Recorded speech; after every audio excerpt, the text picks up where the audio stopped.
And welcome to a quick look of Shadowrun Online. And I want to say first, don't buy it. Don't go near it, don't touch it, just stay away. Now, you might think that's a bit harsh, like it's coming from the same franchise as Shadowrun Returns, that popular Kickstarter, the Dragonfall edition, the new Kickstarter that just came out now.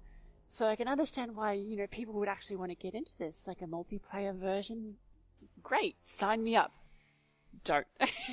This is done by a completely different developer, and there are a lot of differences here, mostly negative, unfortunately. It's in the same universe, obviously. You've got that great cyberpunk vibe to it, and the story approach, mixing those fantastical sci-fi elements with the fantasy elements. And it does create a good universe. I do enjoy cyberpunk literature. But it just doesn't have the love, it doesn't have the detail of those previous Shadowrun titles. The worlds aren't as fleshed out, they aren't as detailed, the characters aren't as interesting, the story elements aren't that in-depth or well written or enjoyable. And then you go into the gameplay and you'd think, turn-based tactical combat, it's not that hard to pull off. It usually hides a hidden depth, sure, and you have to create those options for people, but the way it presents seems like an easy thing to do, but they don't pull this off either. Like, I don't know, the combat just doesn't have that flow to it, the tactics seem a bit muted, the skills and strategies you've employed aren't as interesting, and then you've got the whole actual, animations to it as well. They're just incredibly unpolished, and you'll see I'm trying to get this out in the nicest possible way. Like, the skill effects aren't that interesting. You'll see it rubber band a lot, even in those combat situations where it doesn't fire off that skill properly or it doesn't move properly.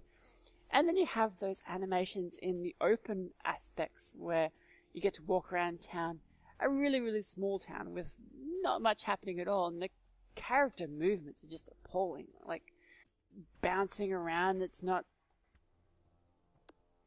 active, it's not very responsive. And then you've got those other elements that just aren't up to scratch either. I'm very upset by this because I wanted this to work. I wanted a multiplayer Shadowrun Online. That would have been great. It would have been good to find people, complete missions together, that sort of stuff. But the entire thing is just incredibly unpolished. Like, even if you look at the UI, it's very badly put together. It doesn't explain itself very well. The elements of going back and forth between them are cumbersome. And it's just not a very good game. Now, I have given this title a lot of time. I've actually had it for about a year and was lucky enough to get it gifted to me. Back then it was, you just didn't want to go there. And even after all this time, and they've even had some big updates recently, adding a lot of extra polish and mission structures and that stuff. Even after all this time, it still hasn't developed enough to the point where I could recommend it, or the point where it could possibly ever stand up to the other titles in the Shadowrun series. It has the name, but it just doesn't have the love. It doesn't have the effort, it doesn't have the skill, it doesn't have the time and polish put into it to make it stand on its own. It's bad, but even if you even like this theme, even if you like cyberpunk, even if you've liked those previous Shadowrun games, which is, I'm guessing, the only reason people would buy this title, I still can't recommend it. It's got very little to no redeeming qualities in the market as it is now. And I'm sorry, but it's just not that good. Buy the other titles. Go for the Kickstarter. Do those other Shadowrun games. That's how you get your fix. Not here. Have fun, people.